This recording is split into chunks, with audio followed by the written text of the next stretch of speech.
Welcome to PhD with Woman on It, Hack the Future.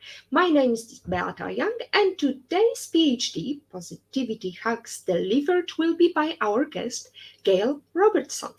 Topic: Replace Judgment with Curiosity. Episode 118 starts here. Let me remind you, this is a grassroots community that focuses on women on IT, an inclusive forum of women in technology, startups, and female leaders who are supported by men as well.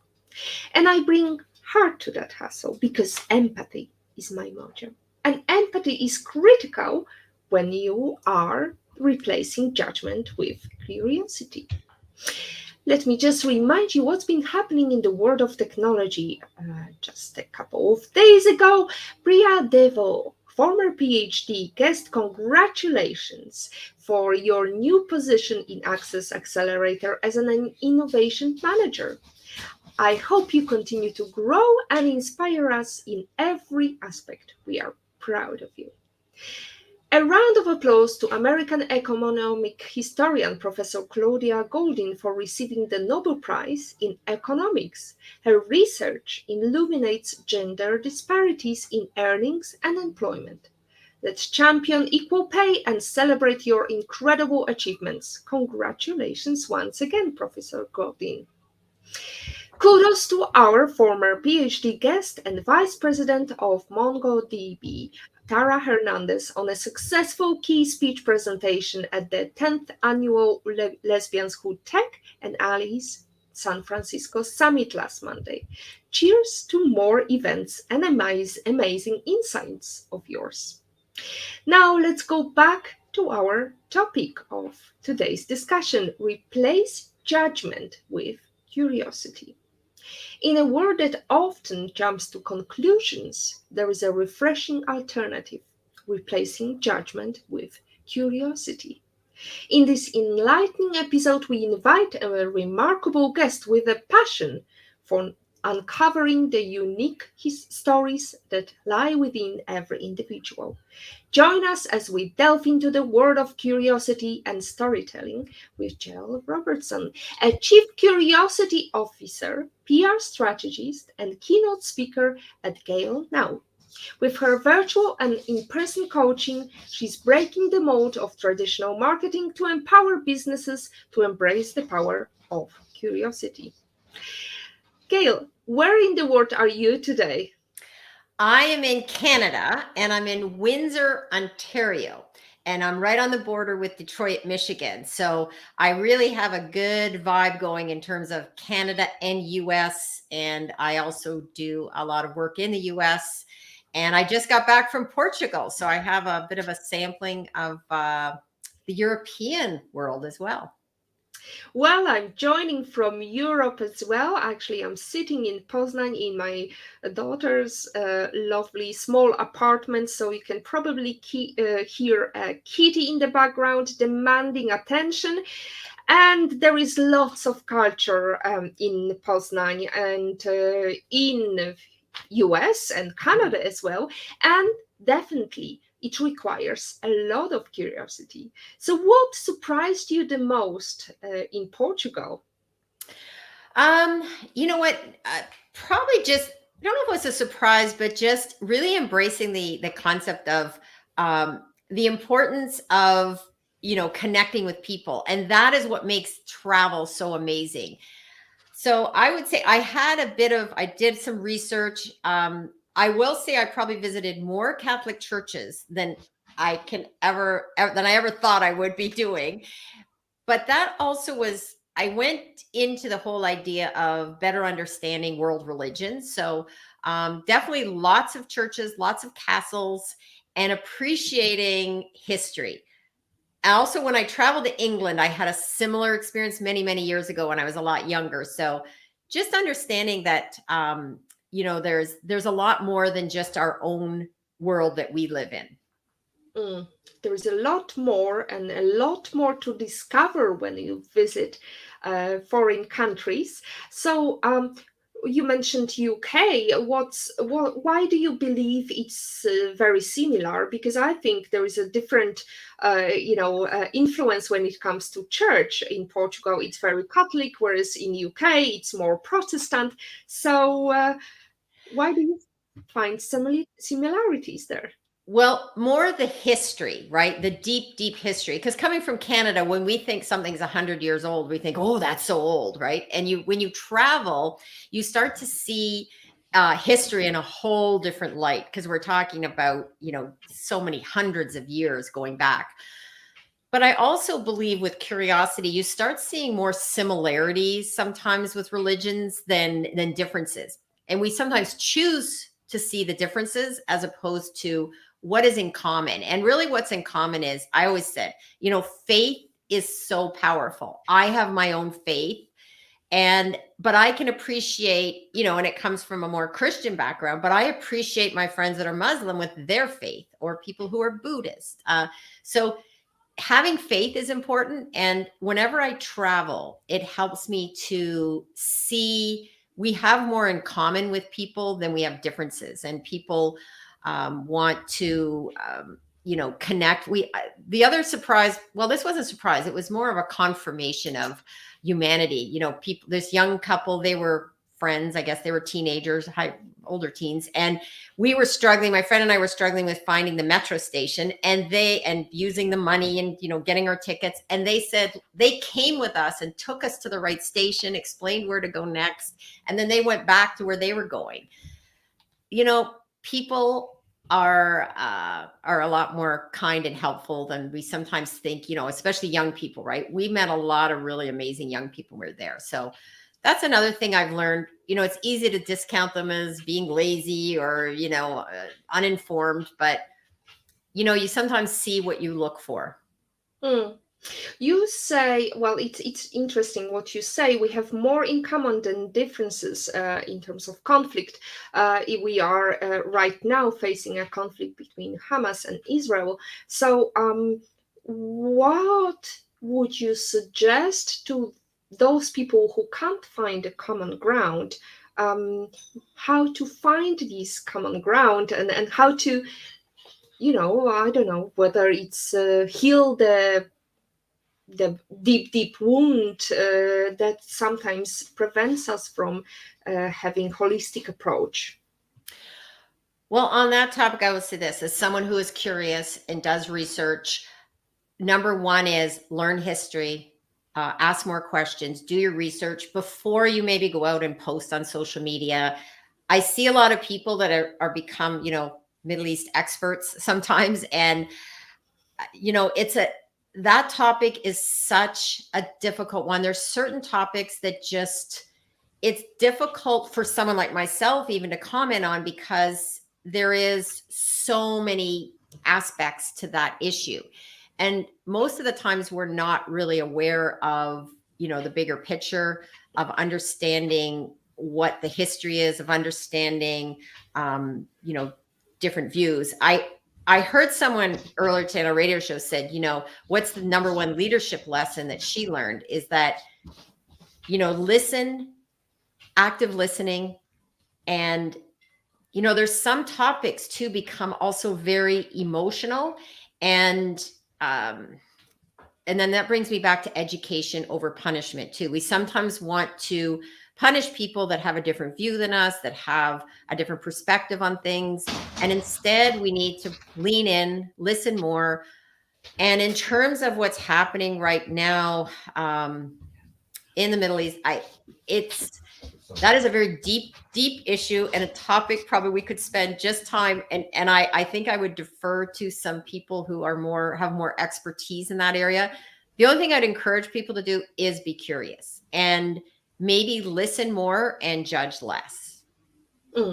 Listen more, judge less. We have somebody who's definitely listening and tuning in. That's Jane, who says, hello, Beata and Gail. Hand pink waving. Excited to listen to this episode. We are excited to have you as our lovely supporter. And anybody who wants to join us, ask a question or say a comment, please you're more than welcome.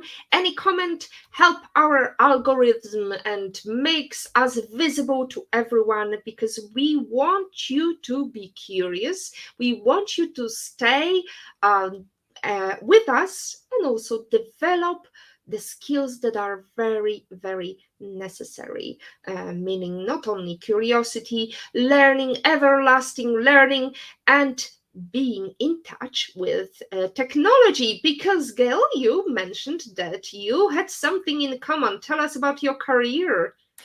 Well, I've had a few careers, and I'm a big advocate, especially for young people. I talk a lot about uh, transferable skills. So, I started out as a reporter. I went to school for journalism. I now call myself a recovering journalist because I'm a great believer, in having less censorship and being more curious, asking more questions. So that's a big part of what I do now as in public relations. I also worked as a fundraiser. I've run a bed and breakfast. And then I worked at a company that was involved in insurance and technology. So what they did, they actually came up with, when you go for insurance and you get different quotes, it used to be people pulled a binder off a shelf and came up with different rates. Well, they created the technology that was able to do real-time quotes. So yeah, that was a phenomenal company I worked for. And they just happened to pick insurance. They could have picked any industry, but I became very aware of the power of technology, the power of having, um, you know, uh, understanding that technology is a key part of our growth, and we can't really go back. A lot of people right now don't like some things, whether it's social media, whether it's AI. And I always said, you can't put the toothpaste back in the tube. We like a lot of things about AI. We like a lot of things. Technology has made our life easier in some ways, but it's also made it more complicated. And instead of, again, bashing tech or bashing AI, we need to, again, much like other topics, get educated and learn how to use the technology and learn how to manage it. When it comes to social media, as an example, we need to have a better understanding of how we can educate young people and spend more time on that. And sadly, our education system does not do a good job of that. And it needs to step up and be more prepared to be, see it has many positive benefits, but it also has some negatives. And I see that in all aspects of tech as well. Mm. Well, we need to get educated, but the problem, I think, is not many teachers want to admit to the kids that they know nothing about technology, because it would undermine their power. So there is this old belief, I think, of, well, I can't really expose myself that I know nothing in certain areas, because then they will think that I'm stupid, right? You nailed it. That is exactly it. And as someone who is, not on, everybody thinks, oh, social media, you have to hire young people. Well, I'm an example of someone that's not on that younger side. I mean, I actually can remember using a manual typewriter. So this is how my career has evolved. And when it came to social media and me working in marketing and public relations, I knew that if I couldn't just say, oh, websites and the internet and social media is bad, I needed to learn how to embrace that if that was going to be my career path. And, I think as a journalist, I always was willing to say, I don't know. I would go to people that know more than me. I still do that. That is probably the number one tip I tell people, is that it's okay to say, I don't know that. I don't understand it. When I even got into, I used TikTok and I was very intimidated. I didn't understand it. I went to my son and tried to get him to help me. And then it was one of his friends that actually showed me how to do some things on TikTok, and away I went. Not because I think TikTok is a big part of my, how I do my own promoting, but I needed to understand that platform. I needed to understand the algorithms. And that's what I encourage people to do, is go learn about something. If you're afraid of something, if you're intimidated by something, get yourself educated. And I think what happens in the education system, you're right, it is a control issue, that I can remember trying to, I wanted to email a teacher. Oh, no, we can't email. Like you had to call between 9 and 3. And it's not about very good customer service as well.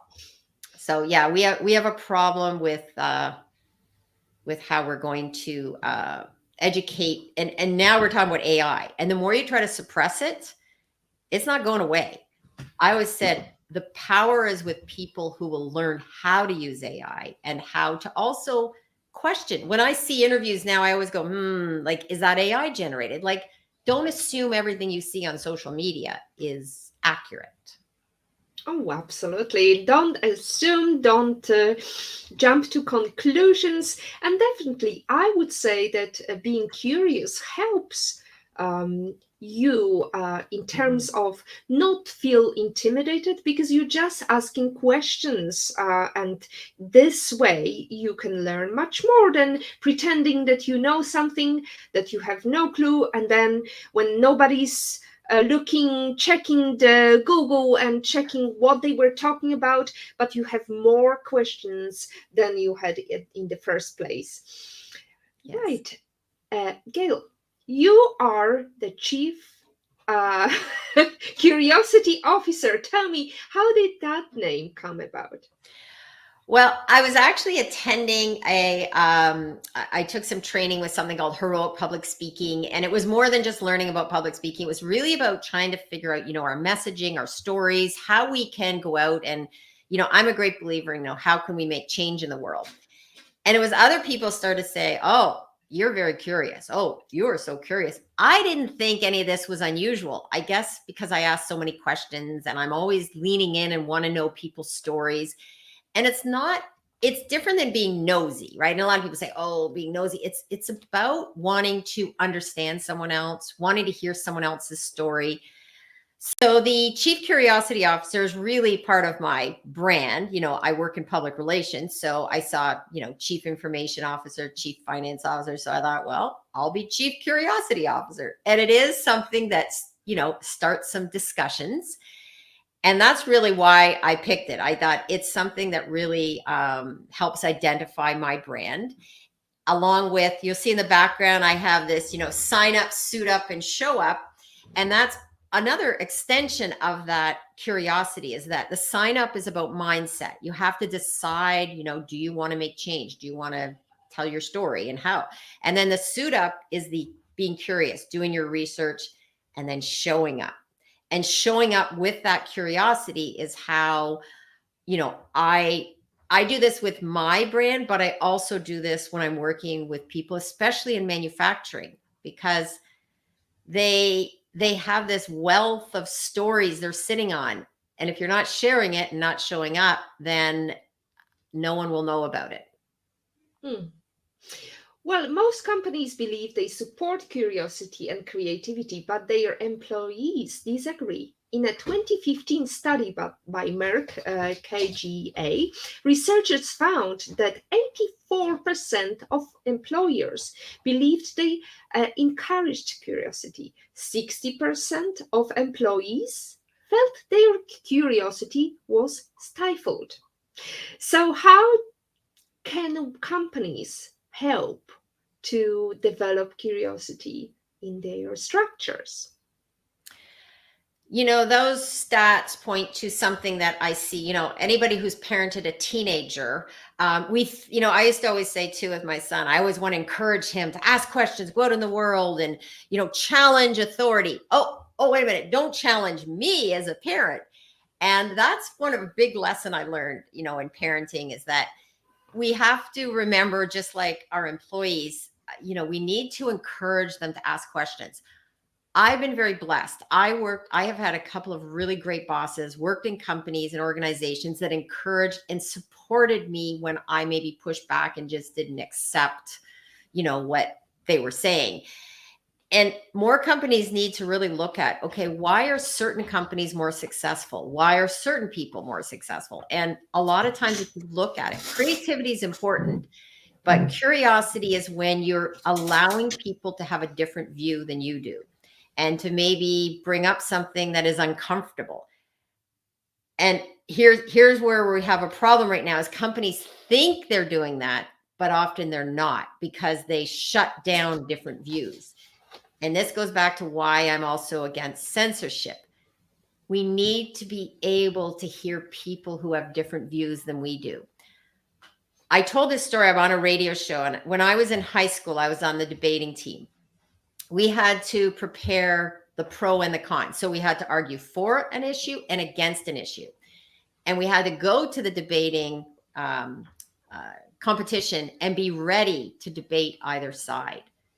And most of us wanted to win, right? So you were going to prepare both sides.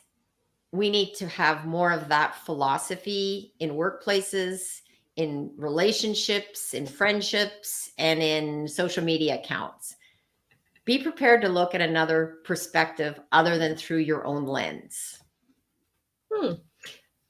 However, there is something that is called, you have perception, you have some bias. You're never born with the view of accepting everything, because there are certain beliefs, certain religious beliefs even, or cultural beliefs that carry on throughout your lifespan, and you, just like algorithm, cherry pick the ones that you like and you side with them.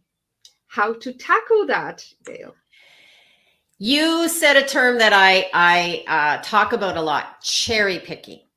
And this is the downside often in social media, because people will listen to a longer interview and then they'll pick, like, even something I've said today or something you've said. You could take a quick 10-second clip and it's out of context.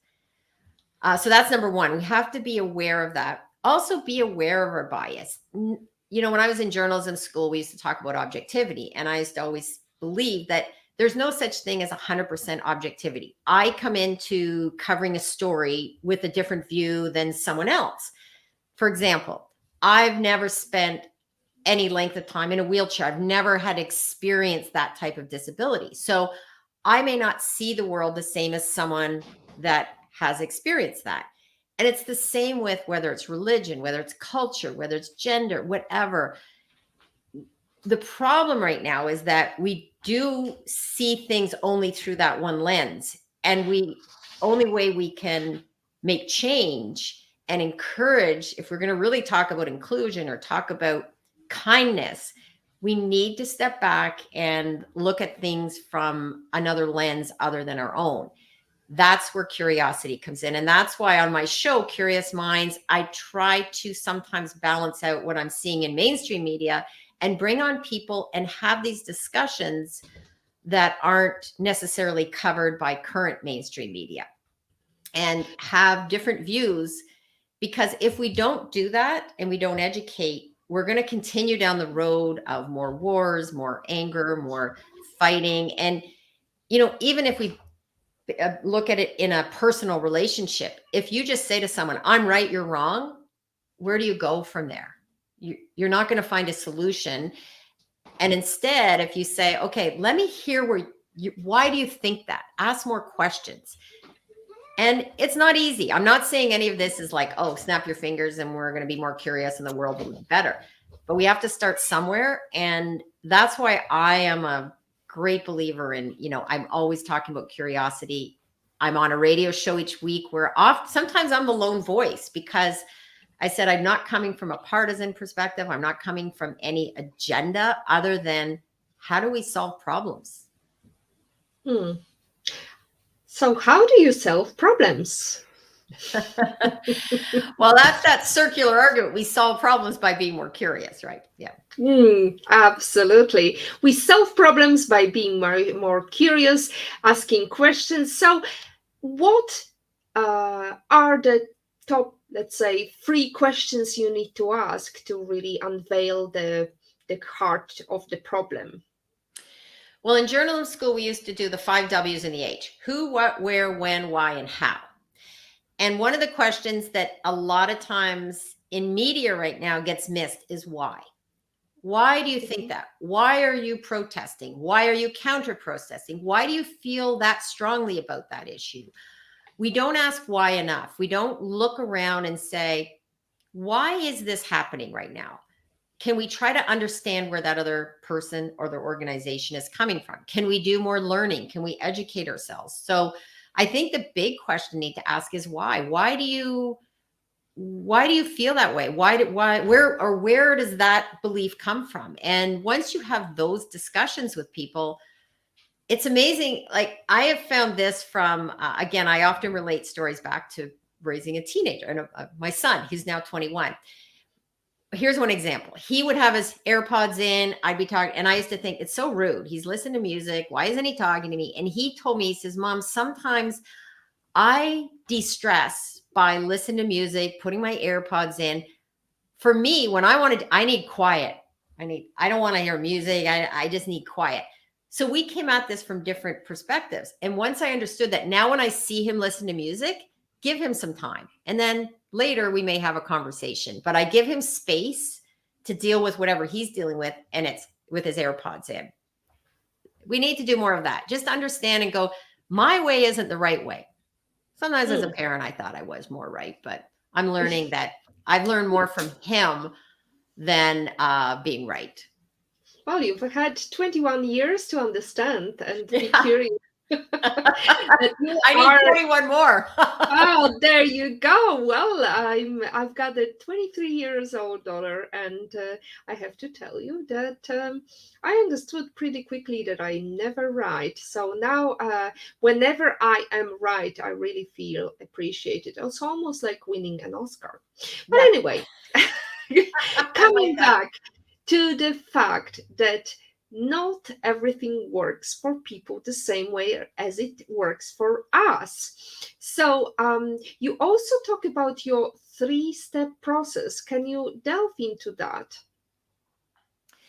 Well, sign up is the step one, and that's really mindset. And we often, I'm a great believer, our minds are very powerful. Our minds can, when we, if we believe in something, I often say, if you believe you're going to mess up, you're probably going to be right. If you believe you're going to thrive and have a great day, you're probably going to be right. It's about choice. So that signing up is making those steps forward to say, okay, I want to do more. I want to learn more. I want to improve on my business. I want to, utilize social media. I work a lot with manufacturing, and I said, it's not one or the other. It's not that you can only do online and digital. You still need the offline. You still need to go to trade shows, talk to people. But if you want to really thrive, you're going to need to look at having diversity of tools to use for public relations. So that's the sign up. That's, if you don't have the right mindset, it's going to be hard to go to step 2, which is the suit up, because then you go into the research, asking questions, being curious, and really looking at what is your story? What is your way that you can, build on your business? And we're talking about technology. It's about understanding AI, for example, understanding social media. You don't have to like it, but it plays such a significant role in how you're going to do the final step, which is show up. And a lot of people know my brand, it's that I show up, but I show up online and offline. During COVID, when a lot of people said, the sky's falling, hand wringing, what am I going to do? And everybody was worried about me because I'm such a, outgoing, out there person. Well, I just transitioned, and that's where I got to use, Zoom. I encountered StreamYard, which we're using today. And I just jumped into connecting with people online. And I didn't feel isolated because I now had this whole new network of people. And that's what's important about showing up. You can show up online and offline. So in my 3 steps, obviously I work with manufacturing, but I'm also very aware of the power of technology and how tech can actually help us do those 3 steps as well. Well, especially the last step, showing up. Absolutely. We have some comments from the audience. Thank you so much. Ingor V, happy Wednesday, everyone. Thank you so much. Lovely to hear from you. Olga Vasina, loving the show, Beata and Gail. Great point. At all times, just show up. And amazing how often that works just when you don't feel suited to the opportunity. Absolutely. Now, But sometimes there are times that we just want to have our AirPods in and don't show up, and that's okay too, Mhm. because if you don't have clarity, if you're in your mind, you can't really empty your glass anymore, right? How important is reflection, self reflection, and filling that glass up again for you, Gail? Extremely important. That's a really good point. A couple of things. Opportunity is such a big word. Like there's opportunity all around us when you choose to find it and look for it. The other thing is filling the well. Yes. And, not everybody wants to go on social media. Not everybody wants to be out there publicly. And some people look at me and go, oh, I don't want to do what you do. And I go, that's okay. We can't have a whole bunch of GailNows in the world. We just blow up too much energy. So this is where you can find other people to help. You can hire people. You can still utilize the tools available to you, and you don't need to necessarily spend all that time on social media. So you can, find some help to do that. And the other thing is in terms of taking time away from social media. I I embrace social media, but it's not my whole world. I can put my phone down. I can shut off my phone. I can be in the moment and not worry about, checking my phone every few minutes. But it's an extension of my work that I do for clients. So even when I was away for 2 weeks, I helped out a client while I was away. It was something I could do on my phone and, was able to assist. We need to understand that something can be important and it doesn't have to be us that has to do everything, right? We often bring in experts to help us. We don't all do our own IT. We don't all do our own accounting. We don't all have to do our own social media. And that's where it's important to recognize it's very powerful, and maybe it's something you need to invest in and bring an expert in to help. And I'm sure you're very well in the world of tech, right? You want to bring in someone that understands tech to help you. Absolutely. You want to bring somebody who understands technology, but also someone who's curious and is not applying the same things that were happening last year or before COVID. As we know, technology is ever evolving and it is a never finished product. Ingor said another comment. Yes, Gail, you really harnessed your curiosity. Thank you, Ingor. I Thank believe that you are great friends with Gail. Yes, Uh, Inger we've done work together. She is also someone that is exploring curiosity and expanding on her own company as well. So, and definitely someone that has an understanding of tech. oh, lovely. I think we're going to reach out to Ingor and ask her whether she would like to join our show in the Yes, future. she'd be she does a lot around networking. Her LinkedIn profile. She has a couple of shows. She does a radio show in South Africa as well as doing her work on LinkedIn. So yeah, she'd be a really good future interview. Excellent. That's great. Thank you very much for your great words for Ingor. And now, network of people. We know that there was several networks of people, and some of them are fake. Let's call it fakes.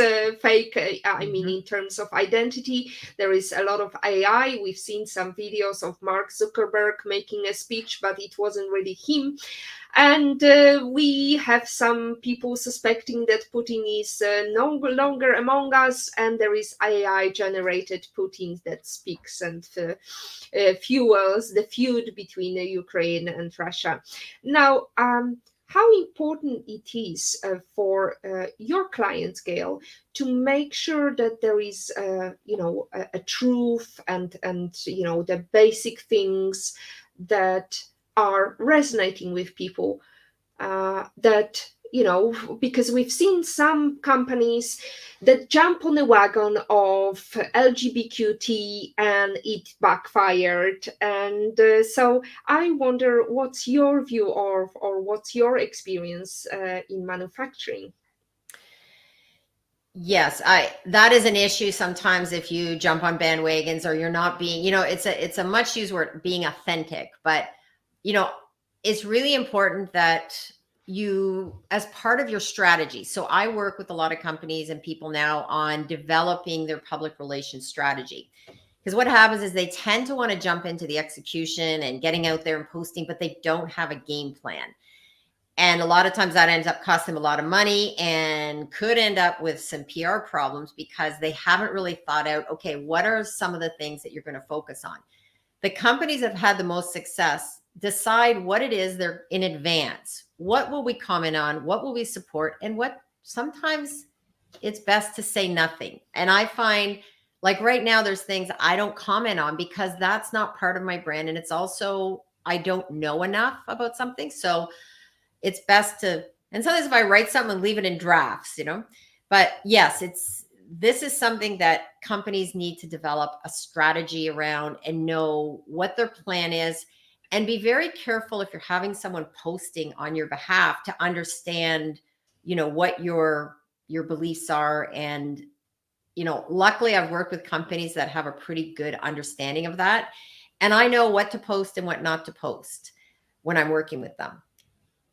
So that would be my answer, is that, yeah, don't, just because you see something and you want to, increase, your reach, give some thought to the long term and what is your brand. And some people are fine with getting into the I call it the ditches of, fighting about things online. I don't necessarily go with that. There was something happening with a post I did, and I decided not to get into, a battle with people and sometimes just let it go. I had someone say, if you go start responding to everybody, it'll really help with your algorithm and expanding your reach. But I thought, that's not how I want to expand my reach.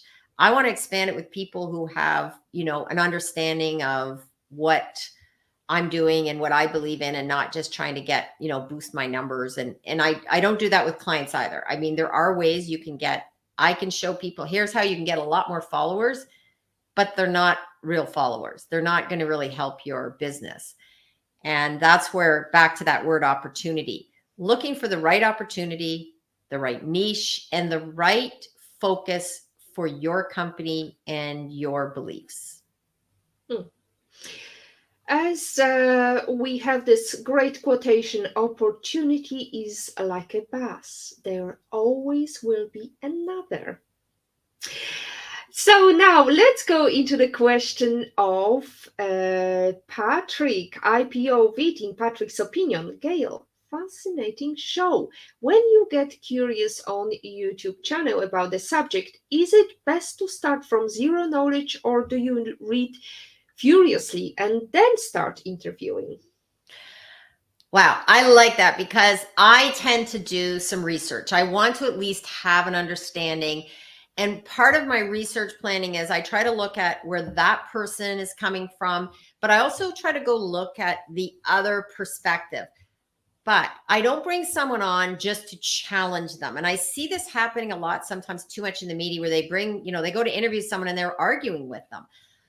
I try to always look at, if I'm going to have someone on, I want to give them a bit of a platform to speak, give their perspective.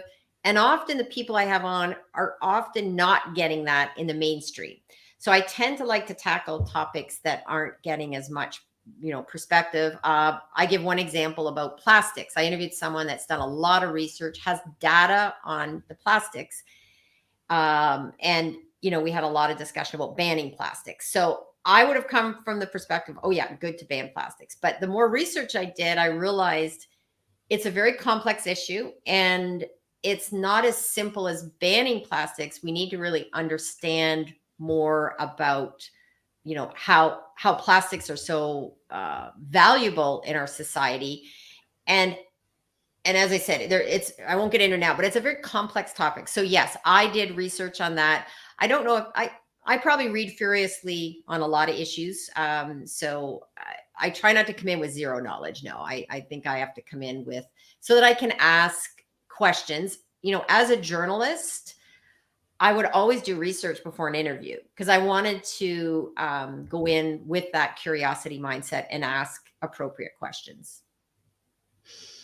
Let's get curious with Gail. You still have some time to ask her questions.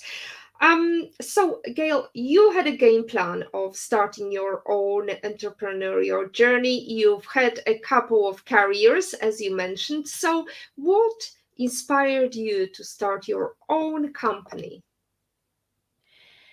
Well, I actually didn't have this like dream of being an entrepreneur. I wanted to say that. So I sort of came about as it was an opportunity that presented itself.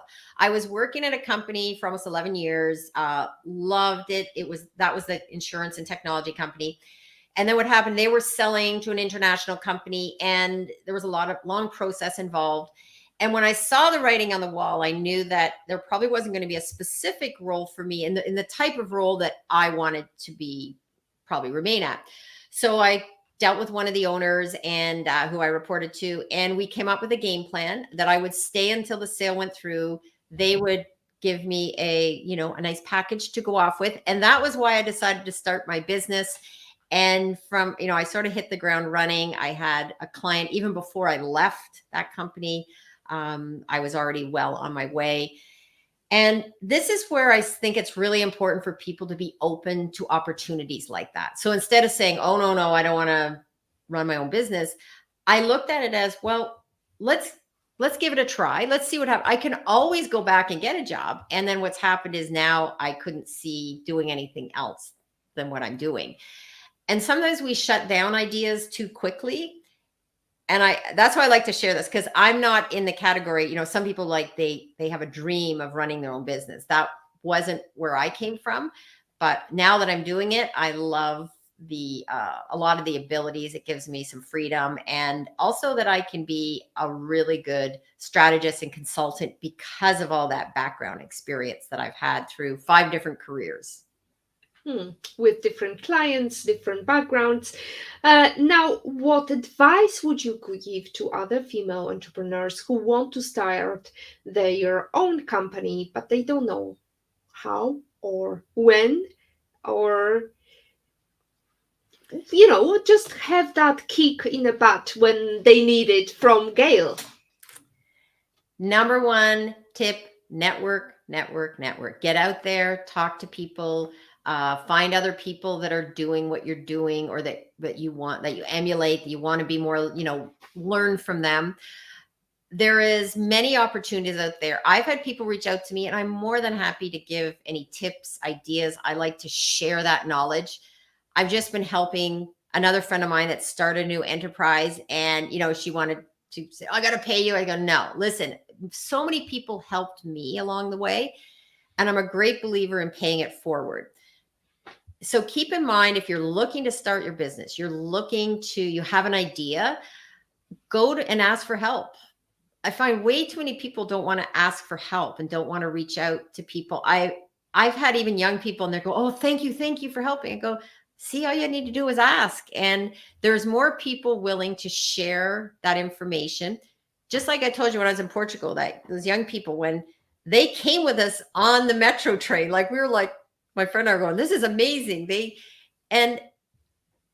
sometimes think that people aren't going to help us. And too often we think in society that there's more negativity. There's actually more kindness, more people willing to help than we realize. We need to get past that fear of reaching out and saying, hey, can you help me with this? Or I have this idea. What do you think?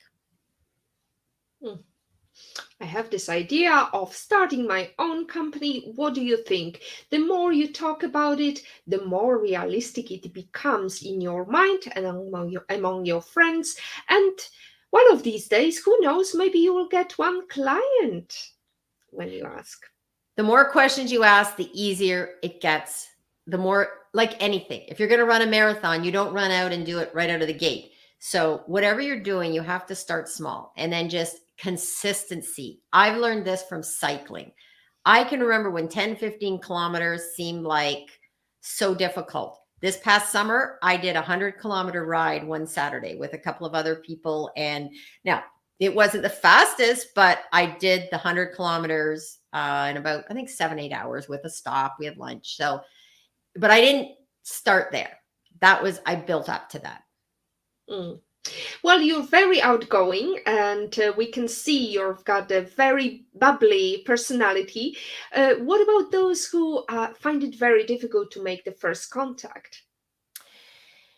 Again, this comes down to we need diversity in how we're hiring. And when I say that, I mean in different types of personalities.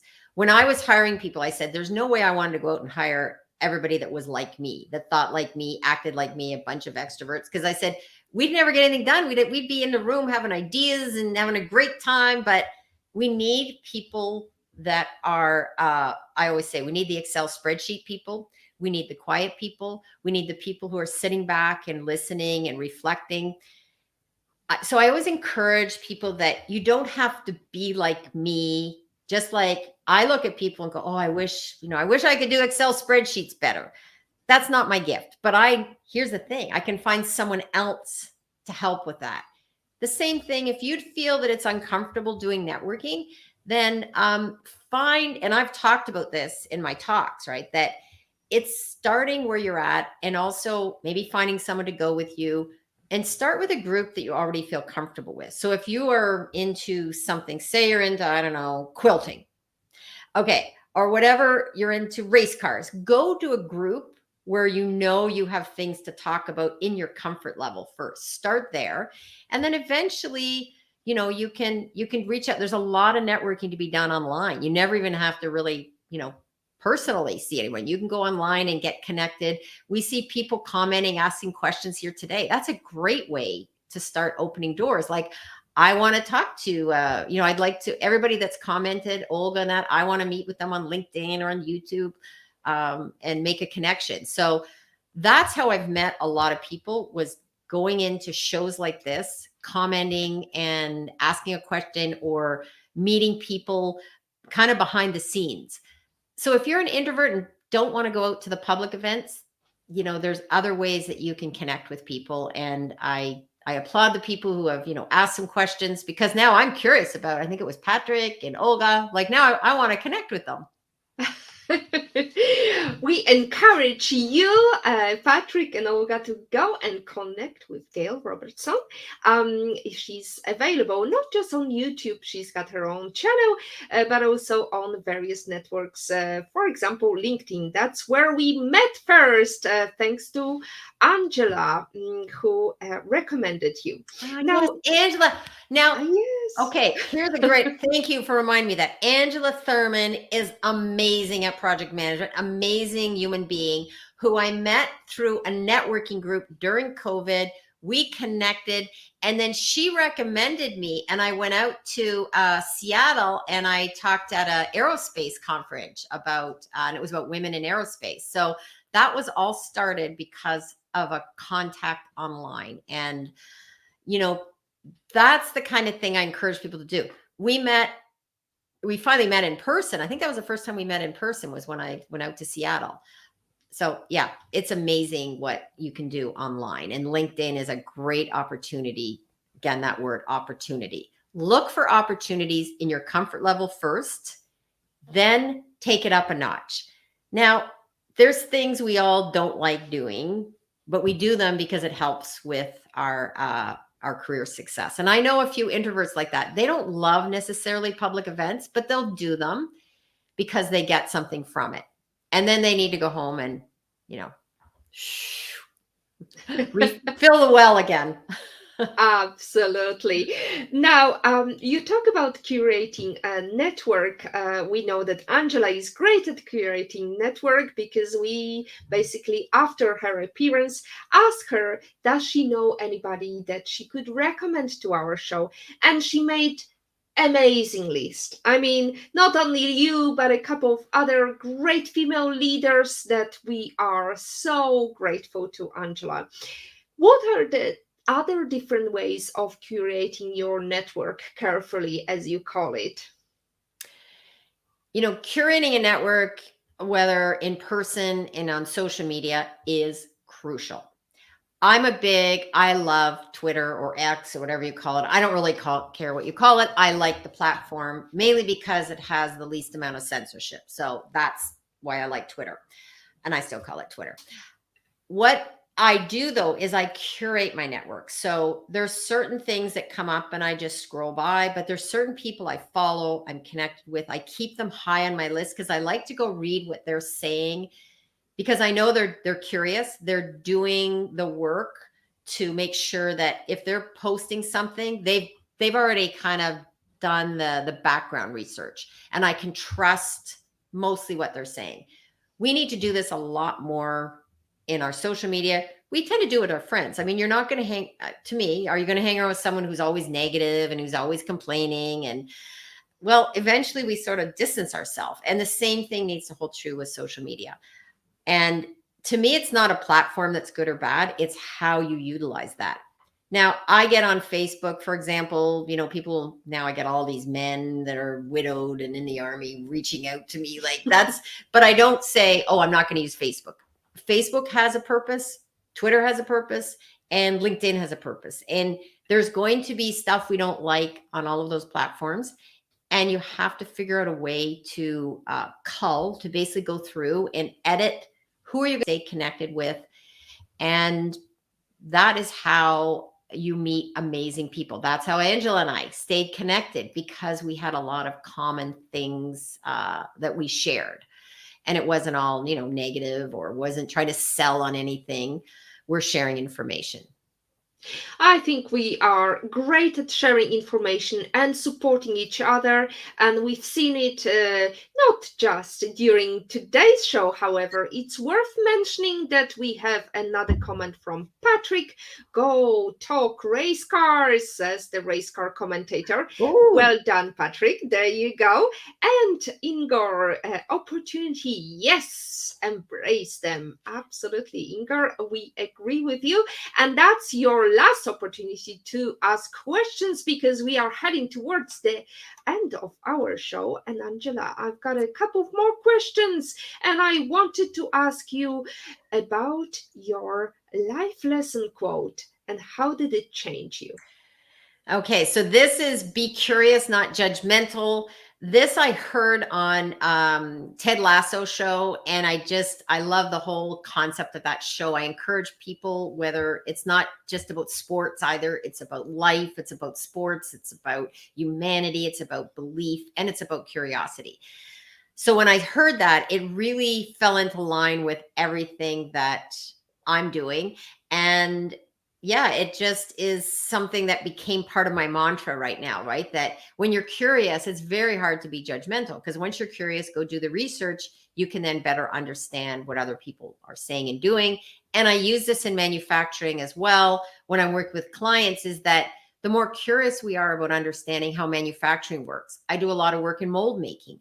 Well, they're the people that make things. And, our cars don't just magically appear in our driveways. There's a whole list of people that were part of making that vehicle, just like there's a whole list of people making things every day that we use. So when we start appreciating all of the people behind the scenes, I'm someone front and center, but I appreciate all the people behind the scenes doing work to build, my business as well as build a better community. As we like to say, remember the little people because they will remember you on the way down as well as on the way up. So, Gail, I wanted to ask you another question by using quotation of Eleanor Roosevelt. She once said, "Women are like tea bags. We don't know our true strength until we are in hot water." So, Gail, in life, how are you in hot water? How are you brewing? That is so true. And I think, when I'm in hot water, it's usually because I'm overthinking about something and I'm ruminating. I really work on that. I took a course with Billiana Georgieva, who I think I mentioned you. So she did a course called Wise Up. And now there is someone that would be a great person for your show as well. And, we really need to sometimes, okay, I'm going to speak about myself. I need to, at times, not overthink everything. So how am I brewing? I'm brewing when I start doing more self-reflection, when I'm starting to ask myself more questions and when I need to be more curious. As much as I'm out there talking about this, believe me, I fail on this sometimes too. But failure is part of learning, failure is part of growth. And I'm not perfect when it comes. I judge. I'm not curious enough sometimes. So when I get in hot water, it's usually because I'm like, uh-oh, Gail, you better go practice what you preach. Absolutely. Failure is part of growing, and we are definitely growing big in comments today. We have another comment from Ingor. Be curious, not judgmental is a great statement to live by, and a lot of other statements we mentioned. And also, I encourage you all, because we just touched upon the curating network, I would like to remind our lovely audience about a great networking expert we interviewed twice before. Kelly Howie, the author of Build Your Dream Network, talked about how to build your network during COVID, but also she talked about how to build your network when you want to grow your career. Now, Gail, as we are heading towards the end, let's listen to your life lesson quote. So you mentioned be curious, not judgmental. And let's listen to your imagination if you could travel anywhere in the world and invite anybody in the world to have a private breakfast with. Who would you invite? And where would you go to? This was this was a hard one. And I think you had asked me this, and I've struggled with this because there's a few different people, but I know I said this, and this is going to be a bit controversial, but I would like to sit down with someone like Joe Rogan, because he has been someone who has changed over the years in terms of when I first heard about him, I thought he was, to be honest, I thought he was like this knuckle dragger guy, and just like, then I started listening to his shows. His shows, they go on for like 3 hours. And what I appreciate about him is he brings people on and he doesn't always argue with them. He lets them have space to talk. And I have learned so much, different views, different perspectives. So I'd like to sit down and interview him and ask about, where he came from and where he is now. And I would like to go to his comedy club in Texas and learn more about that as well. And people that know me, know my politics or my background, they may go, what, Joe Rogan? What is she talking about? But it's because I think it's a good example of why we need to be more curious and understand people that we may judge based on cherry picking of quotes. Hmm. Don't cherry pick off quotes. Listen to our whole interview with Gail Robertson. And we want to also listen to your book that you would like to recommend, and the book that you wish you read before you started your career. The Artist's Way by Julia Cameron. This is something, I took a workshop on this, and it's all about being creative. And when I did the workshop too, it was about, you know, doing things on your own too. Can you go to an art gallery on your own? Can you go to a movie on your own? Can you do some things on your own? And what does it mean to be creative? I think we tend to look at it in a very narrow perspective, but we're all different. We're all creative in different ways. So that's a book that I think more people need to explore, before any career. And to what is happening in your world, Gail? I wanted to hear from you. What's new exciting project you are going to have? Well, while I work in manufacturing, I also have clients outside of that. So I'm working with someone on personal branding. I'm also getting ready for a big trade show in Florida called NPE. It's a big plastic show. So that's exciting, being part of, the manufacturing world and seeing firsthand the power of the people that make things. Great to hear from you, Gail Robertson. We are mindful of the passing time. Ladies and gentlemen, we had a great, curious discussion today with great comments and questions from Jane, Ingor V, Olga Vasina, IPOVIT in Patrick's opinion. And next week, we are going to join the show with Sohalia Diab. Tune in next week for the new episode, ladies and gentlemen. And that's it from PhD Positivity Hacks Delivered. To stay updated and you never miss our next episode, make sure you subscribe. Thank you, all the best, and see you next week.